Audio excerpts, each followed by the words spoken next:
Hello students, nursing research chapter number 2 जिसका नाम है रिसर्च प्रोसेस। लास्ट क्लास में जो इसकी फर्स्ट क्लास थी हमने स्टार्ट किया बेसिक टर्म्स, जिसमें कुछ टर्म्स रह गए थे, हम उसे पार्ट ए का नाम दे रहे हैं और पार्ट बी या पार्ट 2 आज की क्लास है। बेसिक टर्म्स लास्ट क्लास में मैंने पिछली बार भी बताया था कि इसे कम इम्पोर्टेंट ना समझें। बेसिक वर्ड आते ही generally the students they do not give attention on these terms, but these are very helpful for the competitive as well as university exam. So let's start.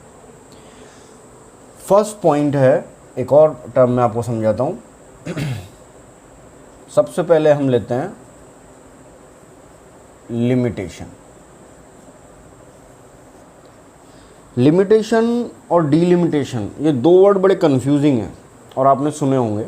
Limitation देखते हैं पहले। These are influences, condition या restrictions, कुछ भी बोल सकते हैं इसको, which cannot control। और दूसरा पॉइंट हम लिखेंगे these are weaknesses made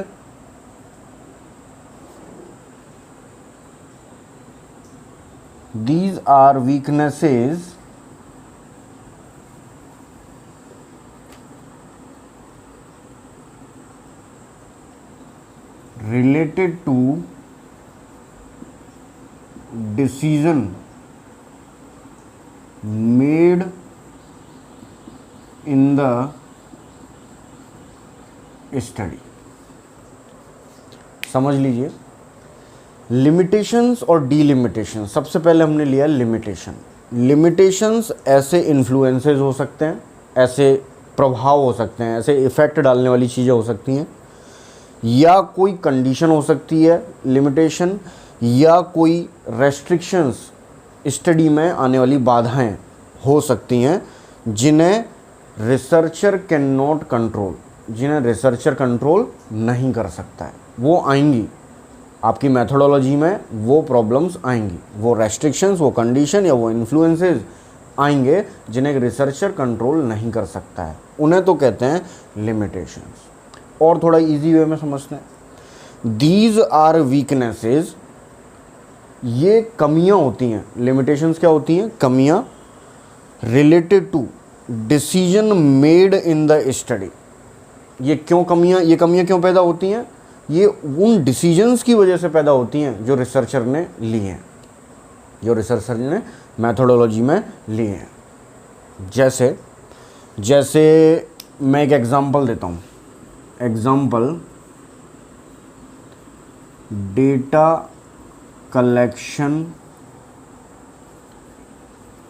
strategy. इसमें मैंने लिया है इंटरव्यू। देखिए अब कितना अच्छा एग्जांपल लिमिटेशन का। जैसा कि हमें पता लग गया, लिमिटेशन वीकनेसेस होती हैं या कोई कंडीशन हो सकती है, इन्फ्लुएंसेस हो सकते हैं या बाधाएं हो सकती हैं जो मेरे स्टडी के डिसीजन लेने की वजह से पैदा हुई हैं। यानी सपोज कीजिए मैं कोई रिसर्च कर रहा हूँ, कोई स्टडी कर रहा हूँ, जिसमें मैं डेटा कलेक्शन किस मेथड से लूँगा? इंटरव्यू मेथड से लूँगा। तो ये तो मैंने एक सही मेथड लिया कि इंटरव्यू मेथड से डेटा कलेक्शन करना है, लेकिन जो मेरा टॉपिक है उसमें sample at the time of data collection available नहीं हो पाया। At the time of interview sample, जो असेसिबल पॉपुलेशन जिसे हम कहते हैं, वो अवेलेबल ही नहीं हो पाई। मतलब मुझे सैंपल ही नहीं मिल रहा इंटरव्यू कंडक्ट करने के लिए। तो ये वीकनेसेस आ गई या नहीं आई? तो ऐसी रेस्ट्रिक्शंस, ऐसी बाधाएं, ऐसी वीकनेसेस जो हमारे डिसीजंस लेने की वजह से पैदा होती हैं या जिन पे रिसर्चर कंट्रोल नहीं कर पाता है, and that would be mentioned in the research study. एक और बात बता दूं, ये जितनी भी लिमिटेशंस होती हैं जो आप थीसिस बनाएंगे उसमें मेंशन की जाती हैं कि ये वीकनेसेस इस स्टडी की रही हैं, राइट। दूसरा और पॉइंट समझते हैं तो आपको क्लियर हो जाएगा। दूसरा एक वर्ड है डीलिमिटेशंस।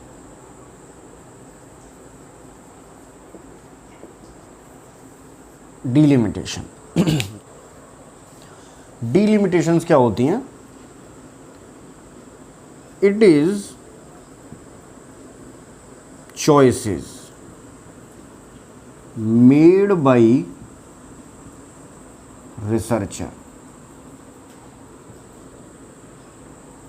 to describe, easy language में लिखता हूँ, to describe parameter of study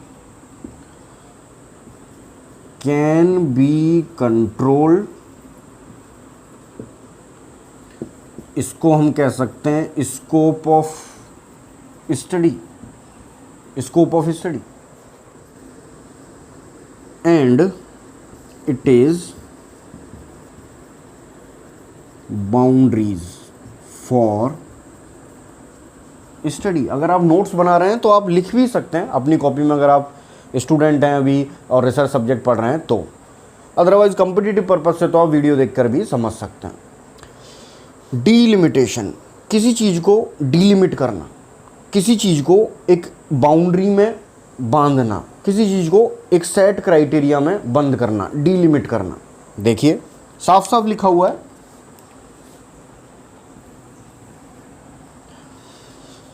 जहां पर लिमिटेशन को कंट्रोल नहीं किया जा सकता, क्योंकि ये तो वीकनेसेस हैं जो पैदा हुई हैं मेरी स्टडी के दौरान, मेरे डिसीजंस या मेथड या टेक्निक चुनने की वजह से। वहीं डीलिमिटेशंस तो मैं खुद चुन रहा हूँ, ये तो खुद वीकनेसेस थी जो पैदा हुई हैं, जबकि रिसर्चर खुद उन्हें चॉइस कर रहा है, उन्हें सेलेक्ट कर रहा है। Choices made by the researcher. ऐसा क्यों कर रहा है रिसर्चर? इसलिए कर रहा है ताकि मैं जो स्टडी कर रहा हूँ उसका क्राइटेरिया क्या है, अभी एग्जाम्पल से समझ में आएगा, उसका पैरामीटर क्या है वो समझ में आ सके।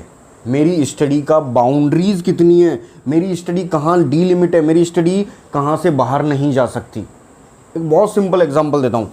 सपोज कीजिए एज मेरा पैरामीटर है, मैं कोई स्टडी कर रहा हूँ जिसमें मैंने एक वेरिएबल लिया है एज। अब एज तो 0 से लेके 60 साल 70 साल 80 साल होती है, लेकिन मेरा जो सैंपल है वो सीमित है 20 से 30 साल के एडल्ट्स के लिए। मेरी जो स्टडी है वो केवल, मेरा जो सैंपल होगा वो किस एज ग्रुप का होगा? 20 to 30 ईयर्स। तो मैंने क्या कर दिया, मेरी स्टडी में बाउंड्री सेट कर दी, या एक पैरामीटर सेट कर दिया, या मैंने मेरी स्टडी को क्या कर दिया? डीलिमिट कर दिया। ऐसे सोशियो इकोनॉमिक क्लास कि मेरी स्टडी में वही सैंपल आएगा जिनकी सैलरी 40 to 50,000। मैंने क्या कर दिया? मेरे क्राइटेरिया को डीलिमिट कर दिया। यानी ऐसी चॉइसेस जो कि रिसर्चर के द्वारा बनाई जाती हैं डिस्क्राइब करने के लिए पैरामीटर्स को या बाउंड्री सेट करने के लिए, और इन्हें तो मैं खुद क्या कर सकता हूँ? कंट्रोल कर सकता हूँ। और ये क्या कहलाती हैं? एक तरीके से मैं इसे स्कोप ऑफ स्टडी कह सकता हूँ। स्कोप का हिंदी में क्या मतलब होता है? क्षेत्र या एरिया। यानी आपकी स्टडी किस एरिया तक सीमित है, आपकी स्टडी किस एरिया तक सीमित है, क्या क्या बाउंड्रीज हैं, तो यही बोल सकता हूं मैं स्कोप ऑफ रिसर्च स्टडी। किसको? डीलिमिटेशंस को। एक बार दोबारा रिवाइज कर लेते हैं, क्योंकि कई बार इनमें डिफरेंस ही पूछ लेता है। हम अलग से भी वीडियो बनाएंगे, बट अभी हम सिलेबस के अकॉर्डिंग चल रहे हैं। लिमिटेशंस तो वो रेस्ट्रिक्शंस होती हैं, वो वीकनेसेस होती हैं जो रिसर्च स्टडी के दौरान पैदा हुई हैं, बनी हैं, क्योंकि रिसर्चर ने कुछ ऐसे डिसीजंस लिए हैं जिसकी वजह से उसमें कमियां रह गई हैं। एग्जाम्पल, मैंने डेटा कलेक्शन के लिए एक स्ट्रेटेजी बनाई कि मैं इंटरव्यू मेथड के थ्रू डेटा कलेक्ट करूंगा, पर उस समय at the time of data collection मेरे पास सैंपल अवेलेबल नहीं है, या इंटरव्यू कंडक्ट करवाने के लिए रिसोर्सेज अवेलेबल नहीं है, संसाधन अवेलेबल नहीं है, तो वहाँ पर वीकनेसेस अराइज हो गई। ये है लिमिटेशन। जबकि डीलिमिटेशंस तो मैं खुद तय करूँगा कि मेरी स्टडी का क्राइटेरिया ये है और इसके अंदर ही मेरी स्टडी बेस्ड है, इससे आउटर चीज़ें मैंने इंक्लूड मेरी स्टडी में नहीं की हैं। यानी दिस इज द बाउंड्री और स्कोप और choices which is made by the researchers to describe the parameter of the study. Example आपके सामने 2 मैंने बताए। आगे बढ़े। अगला टर्म है एक और, मैनिपुलेशन। देखिए अभी मैं बुक के अकॉर्डिंग पढ़ा रहा हूँ, वरना मैनिपुलेशन से रिलेटेड और भी शब्द आएंगे हमारे। जब हम एक्सपेरिमेंटल डिज़ाइन पढ़ेंगे तो कंट्रोल ग्रुप आएगा, रैंडमाइजेशन आएगा, मैनिपुलेशन आएगा, उसकी तो मैं ट्रिक आपको बताऊंगा। पर बुक में पहले सिर्फ मैनिपुलेशन वर्ड दे रखा है तो मैं सिर्फ मैनिपुलेशन ही बता रहा हूँ। मैनिपुलेशन मतलब इट इज इंटरवेंशन, या और भी इजी वर्ड लिखते हैं, treatment introduced by the researcher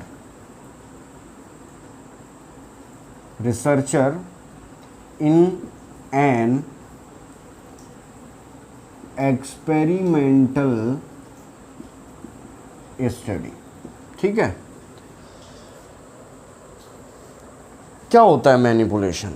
वैसे हिंदी में देखें तो मैनिपुलेशन, मैनिपुलेट करना, किसी चीज़ को चेंज करना, किसी चीज़ को बदलना। मैनिपुलेशन का मतलब है, आप तो इससे याद रखो, सपोज करो मैं कोई एक्सपेरिमेंटल स्टडी कर रहा हूँ, जिसमें मान लीजिए ये मेरी एक सैंपल है, एक पॉपुलेशन है, और अभी इसको पोस्ट ऑपरेटिव, समझिएगा, पोस्ट ऑपरेटिव एक्सरसाइजेज के बारे में कुछ नहीं पता। ये मेरा एक सैंपल है, पोस्ट ऑपरेटिव एक्सरसाइजेज के बारे में इसको कुछ नहीं पता, और मैंने क्या किया, सर्जरी से पहले इस सैंपल को सर्जरी से पहले टीचिंग दी, टीचिंग मॉड्यूल सिखाया, किसके बारे में? पोस्ट ऑपरेटिव एक्सरसाइजेज के बारे में।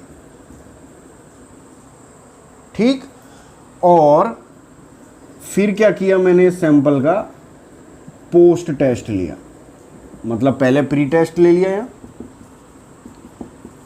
फिर प्री टेस्ट लिया, किस बारे में लिया pre test? Post operative exercises के बारे में। फिर इनको टीचिंग दी पोस्ट ऑपरेटिव एक्सरसाइज के बारे में, स्ट्रेटेजी सिखाई, और सर्जरी के बाद में फिर पोस्ट टेस्ट लिया। अब इस पूरे प्रोसेस में मैंने कहीं इस सैंपल को कुछ सिखाया है? यहाँ सिखाया पोस्ट ऑपरेटिव एक्सरसाइज, यानी कि ये एक ट्रीटमेंट हो गया मेरी तरफ से जो इन लोगों को दिया गया है, यानी ये एक इंटरवेंशन हो गया, ये एक ट्रीटमेंट हो गया।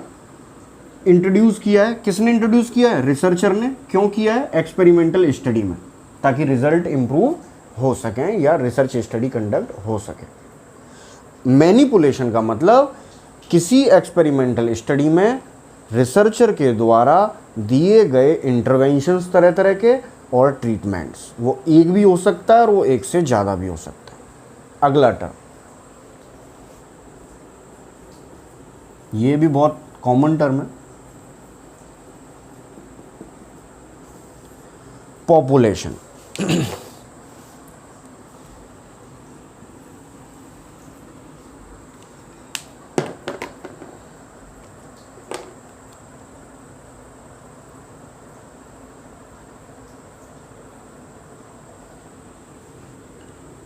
पॉपुलेशन मीन्स, सिंपल भाषा में लिखते हैं, entire set of individual.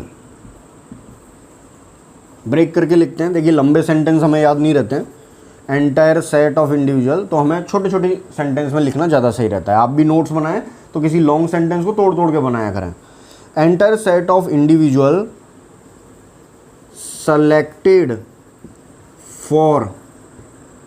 selected for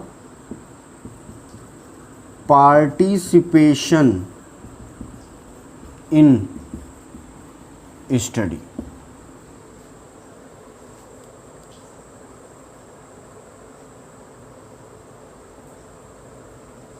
ठीक है, entire set of individual selected for participation in study. और एग्जाम्पल लिख देता हूँ सबसे simple, patient admitted in intensive care unit. देखिए जी, पॉपुलेशन, अब जब हम आगे वाले चैप्टर्स पढ़ेंगे तो सिर्फ एक वर्ड नहीं, इससे रिलेटेड बहुत वर्ड आएंगे, टारगेट पॉपुलेशन, एसेसिबल पॉपुलेशन वगैरह वगैरह। फिलहाल पॉपुलेशन, पॉपुलेशन मतलब एंटायर सेट ऑफ इंडिविजुअल, जितने भी पॉपुलेशन, जितने भी लोग, जितने भी इंडिविजुअल मेरी स्टडी में पार्टिसिपेट कर रहे हैं, जितने भी लोग मेरी स्टडी में पार्टिसिपेट कर रहे हैं, उनका पूरा एक सेट, कंप्लीट सेट, उस सेट को क्या बोलते हैं? पॉपुलेशन। एग्जाम्पल, सपोज करो मैं रिसर्च स्टडी कर रहा हूँ किस टॉपिक के ऊपर? उन पेशेंट्स के ऊपर जो कहाँ एडमिट हैं? आईसीयू में। उन पेशेंट के ऊपर जो कहाँ एडमिट हैं? आईसीयू में। अब दुनिया में आईसीयू में बहुत सारे पेशेंट हैं, लेकिन मैं किस पे स्टडी कर रहा हूँ? Patient admitted in ICU in India या इन पीजीआई चंडीगढ़ हॉस्पिटल। तो मैंने यहाँ क्या कर दिया? जैसे ही मैं यहाँ पीजीआई चंडीगढ़ हॉस्पिटल डालूंगा, जानते हैं मैंने क्या कर दिया? डीलिमिट कर दिया मैंने मेरी स्टडी को, स्पेसिफिक बाउंड्रीज में सेट कर दिया। फिलहाल मैं आपको बता रहा हूँ पॉपुलेशन।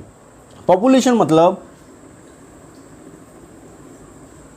द टोटल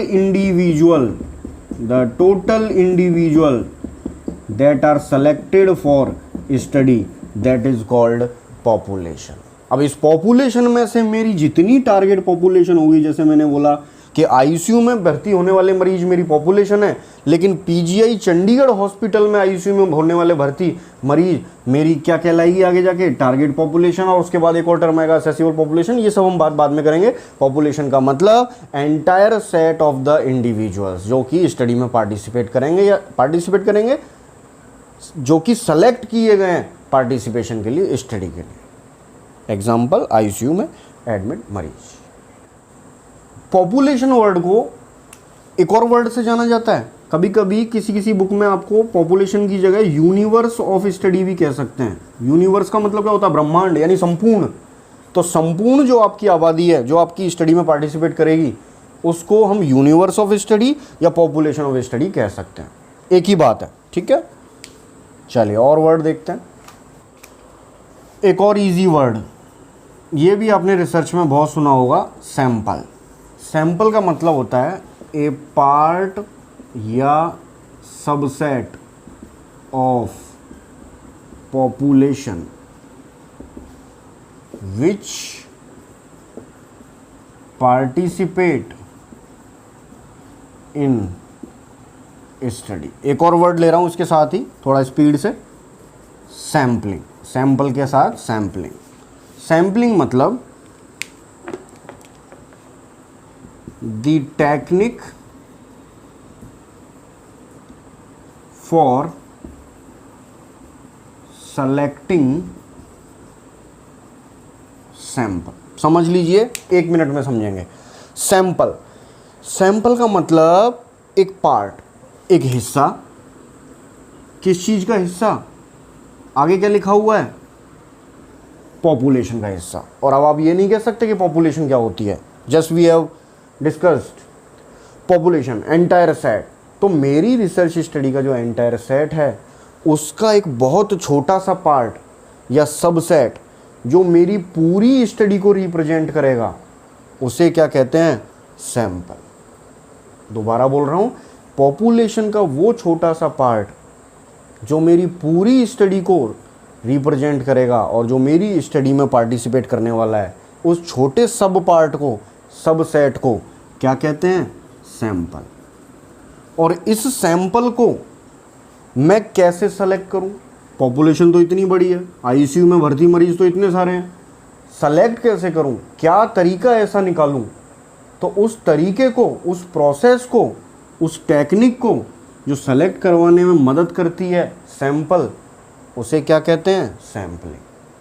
कई तरह की सैम्पलिंग होती है, सैम्पलिंग पे एक अलग ही चैप्टर है, नॉन रैंडमाइज सैम्पलिंग, पर्पोजिव सैम्पलिंग वगैरह वगैरह, कन्वीनियंट सैम्पलिंग, वो हम बाद में पढ़ेंगे। सैम्पलिंग मतलब टेक्निक या प्रोसेस टू सेलेक्टिंग सैंपल, और sample a small part which represent whole study. Next term, चलिए दो और बहुत इंपॉर्टेंट टर्म, वैलिडिटी, रिलायबिलिटी, और जो हमेशा स्टूडेंट के, स्पेशली कॉलेज में जब रिसर्च पढ़ते हैं तब तो वैलिडिटी, रिलायबिलिटी, सर वैलिडिटी क्या होती है, रिलायबिलिटी क्या होती है, अलग से वीडियो बनेगा इस पर सिर्फ टर्म समझना है अभी कि वैलिडिटी क्या होती है, क्योंकि बहुत ही इंपॉर्टेंट है और एग्जाम में भी कई बार शॉर्ट नोट में आ जाता है validity and reliability.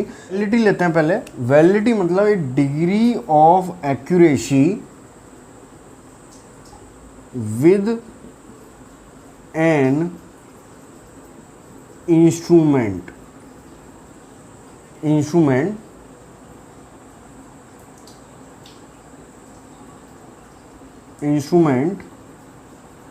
measures what it is intended to measure। सबसे सिंपल डेफिनेशन है वैलिडिटी। एक ऐसी वैलिड का मतलब होता है कोई चीज़ कितनी वैध है, कितनी मान्य है, उस पर कितनी वैलिडिटी है, उसको हम कितना मान सकते हैं। ए डिग्री ऑफ एक्यूरेसी, इतना याद रखो आप तो सबसे पहले, ए डिग्री ऑफ एक्यूरेसी, डिग्री मतलब मात्रा, किसी चीज़ की मात्रा। डिग्री ऑफ एक्यूरेसी, एक्यूरेसी समझ गए हो गया, सही आकलन करना। किसी इंस्ट्रूमेंट की, कोई इंस्ट्रूमेंट है जो कोई चीज़ चेक करता है, मेज़र करता है, कितना सही मेज़र करता है, वो डिग्री क्या कहलाती है? वैलिडिटी। Simple is that. कोई इंस्ट्रूमेंट है जो किसी चीज़ के लिए बनाया गया है, कोई चीज़ मेज़र करने के लिए बनाया गया है। देखो आगे क्या लिखा हुआ है, what it is intended to measure, उसकी प्रवृत्ति है, इंटेंडेड है नापने की। जो चीज़ नापने के लिए वो इंस्ट्रूमेंट बनाया गया है, वो कितना एक्यूरेट उस चीज़ को नाप रहा है, उसकी डिग्री क्या कहलाती है? वैलिडिटी। कोई चीज़ सही नाप रहा है तो वैलिड है, सिंपल। एक्यूरेसी की डिग्री को क्या कहते हैं किसी इंस्ट्रूमेंट की? वैलिडिटी। एक एग्जांपल देता हूँ। सपोज करो, एक तो सबसे सिंपल एग्जांपल देता हूँ, दो एग्जांपल दूंगा, बहुत सिंपल वाला देता हूँ जो हम कॉलेज में पढ़ते हैं। टेम्परेचर नापना है, किस चीज़ से नापेंगे? थर्मोमीटर से नापेंगे, थर्मोमीटर से। टेम्परेचर नापना है थर्मोमीटर से। अब थर्मोमीटर किस चीज़ के लिए बनाया गया है? टेम्परेचर चेक करने के लिए, मेजर करने के लिए। सही कंडीशन में, नॉर्मल कंडीशन में एक्यूरेट रिजल्ट निकाल के दे रहा है, मतलब थर्मोमीटर वैलिड है, एक वैलिड इंस्ट्रूमेंट हो गया। सपोज कीजिए थर्मामीटर एक्यूरेट रिजल्ट नहीं दे रहा है, thermometer is not considered as a valid instrument. दूसरा और थोड़ा और साइंटिफिक एग्जांपल लेते हैं।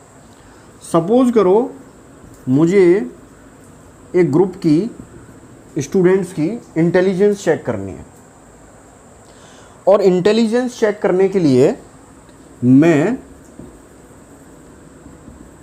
कौन सा टेस्ट लेता हूं? Physical strength test. क्या सही है? क्या इंटेलिजेंस चेक की जा सकती है फिजिकल स्ट्रेंथ टेस्ट से? और थोड़ा इजी समझिए इसको, पुशअप्स। मैं स्टूडेंट से पुशअप लगवा रहा हूँ, फिजिकल स्ट्रेंथ टेस्ट मैंने अप्लाई किया है, ये इंस्ट्रूमेंट मैंने बनाया है, ये इंस्ट्रूमेंट नापने के लिए बनाया। क्या नापने के लिए बनाया? इंटेलिजेंस। क्या ये एक वैलिड इंस्ट्रूमेंट है? नहीं। यानी क्योंकि इंटेलिजेंस एक्यूरेट आएगी नहीं पुशअप से, फिजिकल स्ट्रेंथ से।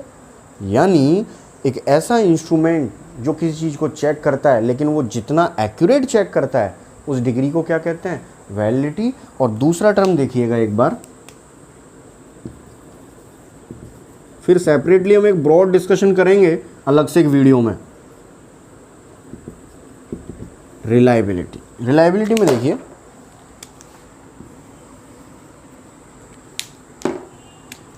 यहां क्या लिखा था? A degree of accuracy. और यहां देखिएगा मैं क्या लिख रहा हूं? ए डिग्री ऑफ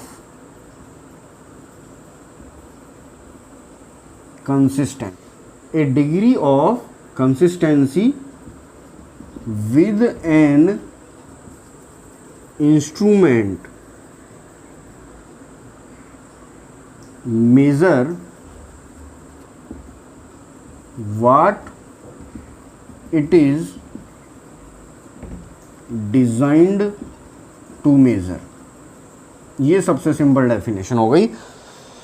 कोई इंस्ट्रूमेंट है, सेम ऊपर की तरह, कोई इंस्ट्रूमेंट है जो नापने के लिए डिज़ाइन किया गया है, किसी चीज़ को नापने के लिए डिज़ाइन किया गया है। वो इंस्ट्रूमेंट लगातार, कंसिस्टेंटली वर्ड पे फोकस कीजिएगा, लगातार कितनी बार सही रिजल्ट दे सकता है। ये तो बड़ा ही रिलायबल इंसान है यार, बड़ा ही रिलायबल इंसान है, बड़ा ही, मतलब हर बार जब जब मैंने उसे टेस्ट किया है हर बार वो सही साबित हुआ है, विश्वसनीय साबित हुआ है, हर बार रिलायबल साबित हुआ है। तो मैंने उसको क्या बोल दिया, रिलायबिलिटी। एक इंस्ट्रूमेंट है, अब मैं थोड़ा साइंटिफिक वे में आ रहा हूँ, एक इंस्ट्रूमेंट है, ऊपर वाला ही एग्जांपल लेते हैं, थर्मोमीटर है, किस चीज़ के लिए बनाया गया है, टेम्परेचर चेक करने के लिए। अगर टेम्परेचर एक्यूरेट चेक कर रहा है, एक्यूरेट चेक कर रहा है, क्या कहलाएगी, वैलिडिटी। और हर बार एक्यूरेट चेक कर रहा है, हर बार एक्यूरेट चेक कर रहा है, क्या कहलाएगा, रिलायबल इंस्ट्रूमेंट। ये वाला एग्जांपल लेते हैं, देखो ये वाला, फिजिकल स्ट्रेंथ टेस्ट, पुशअप्स मैंने बच्चों से, स्टूडेंट से लगवाए, each and every day same pushups,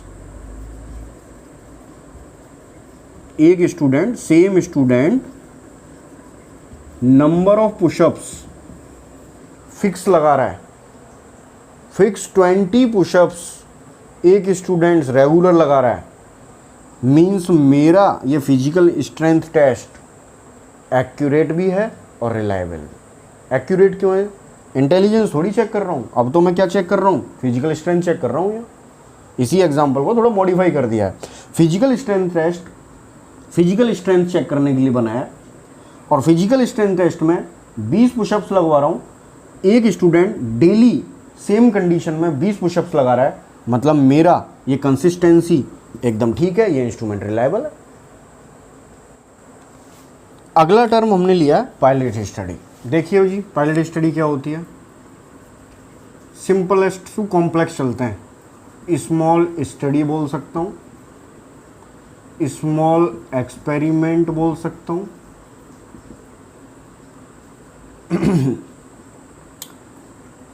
A study या a small study to conduct at end of planning phase. क्यों भाई, क्योंकि to find weaknesses and make modification in methodology बोल दूं या स्टडी बोल दूं, समझिएगा आप एक बार। लास्ट पॉइंट है हमारा पायलट स्टडी। पायलट का हिंदी में क्या मतलब होता है, पायलट का हिंदी मतलब होता है एक प्रयोग, प्रयोग, आरंभ, शुरुआत। मतलब मैं अभी मेरी एक्चुअल रिसर्च नहीं कर रहा हूँ, अभी मैं मेरी एक्चुअल रिसर्च में मैंने रियल मैथोडोलॉजी अप्लाई नहीं की है। क्यों, क्योंकि ये तो बहुत लार्ज सैंपल साइज पे होगी, और मान लो सैंपल साइज समझ गए, पूरे एंटायर पॉपुलेशन का एक छोटा सा पार्ट। मान लो मैंने सैंपल लिया, मान लो मैंने मेरी रिसर्च स्टडी की, मैंने थीसिस बनाई मेरी, और एंड में जाके क्या पता चला कि ये तो रिजल्ट मेरी हाइपोथेसिस से रिलेटेड ही नहीं आ रहे, बाइज्ड हो गए रिजल्ट। तो ये एक्सपेंडिचर जो खर्चा हुआ, जो टाइम कंज्यूम हुआ, जो एफर्ट लगे, ये तो खराब जाएंगे। तो रिसर्चर क्या करता है, रियल स्टडी करने से पहले, ध्यान दीजिएगा ये कंपटीशन एग्जाम का क्वेश्चन है, रियल स्टडी करने से पहले प्लानिंग फेज के एंड में, प्लानिंग फेज का ही पार्ट है पायलट स्टडी, प्लानिंग फेज के एंड में, यहां से क्वेश्चन आता है कंपटीशन एग्जाम में, पायलट स्टडी किस फेज का पार्ट है, प्लानिंग फेज के एंड में रियल स्टडी करने से पहले एक छोटी सी स्मॉल स्टडी या स्मॉल एक्सपेरिमेंट कंडक्ट करके देख लेना। क्यों कंडक्ट करके देख लेना, ताकि मेरी रियल स्टडी में आगे जाकर उसी स्टडी में वीकनेसेस क्या क्या आएंगी, क्या दिक्कत आएंगी, क्या कमियां आएंगी, ताकि अभी से ही, अभी से कब, प्लानिंग फेज में ही मैं रेलेवेंट मॉडिफिकेशन कर सकूं मेरे टूल्स में, मेरी मेथोडोलॉजी में, मेरी एंटायर स्टडी में। दोबारा बोल रहा हूं, एक छोटा सा सैंपल, देखो हमने क्या लिया, एक पॉपुलेशन, पॉपुलेशन ली, उसमें से क्या सेलेक्ट किया, एक सैंपल छोटा, और उस सैंपल से में से भी मैंने ये स्मॉल सैंपल ले लिया, स्मॉल यूनिट ले ली, और उस पर मैं मेरा रिसर्च स्टडी कंडक्ट करके देख लूँगा, ताकि आगे जाकर क्या बाइज्ड होने का रिजल्ट, रिस्क है या नहीं, या क्या कमियां हैं, क्या दिक्कतें आएंगी, वो सब पहले से ही मॉडिफिकेशन हो जाए, ताकि आगे जाकर बाइज्ड रिसर्च स्टडी ना हो। इस छोटे से प्री एक्सपेरिमेंट को ही क्या बोलते हैं, प्लानिंग फेज के एंड में जो कंडक्ट कर लेता है एक रिसर्चर, इसे कहते हैं पायलट स्टडी या छोटी सी प्रयोग स्टडी। एक बार मैं रिवाइज करवा रहा हूं सारे टर्म। लिमिटेशन, लिमिटेशन मतलब ऐसी वीकनेस, ऐसी कंडीशंस, ऐसी रेस्ट्रिक्शंस जो एक रिसर्चर के डिसीजन लेने की वजह से आई हैं और उन्हें मेंशन करना ही होगा रिसर्च स्टडी में। जबकि डीलिमिटेशन तो खुद रिसर्चर चॉइस करके बना रहा है कि मेरी स्टडी का स्कोप ये है, ये एरिया है और यहाँ तक मेरी स्टडी सीमित है, इससे बाहर नहीं जाएगी। वो एज और सोशियो इकोनॉमिक वाला एग्जाम्पल आप याद रखना।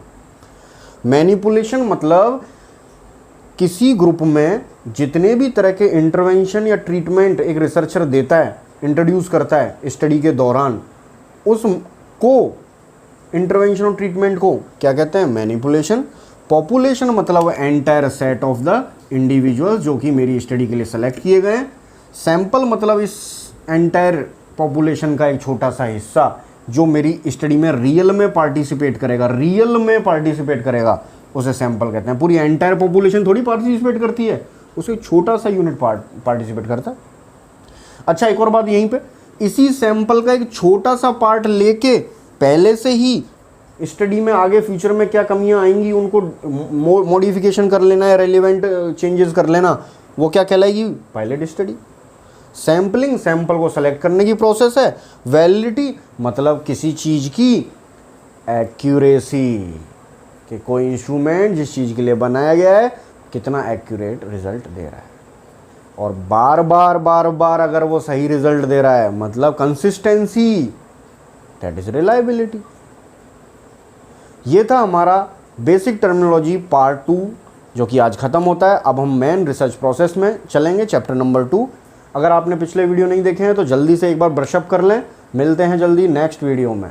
Thank you very much, have a nice day and good luck.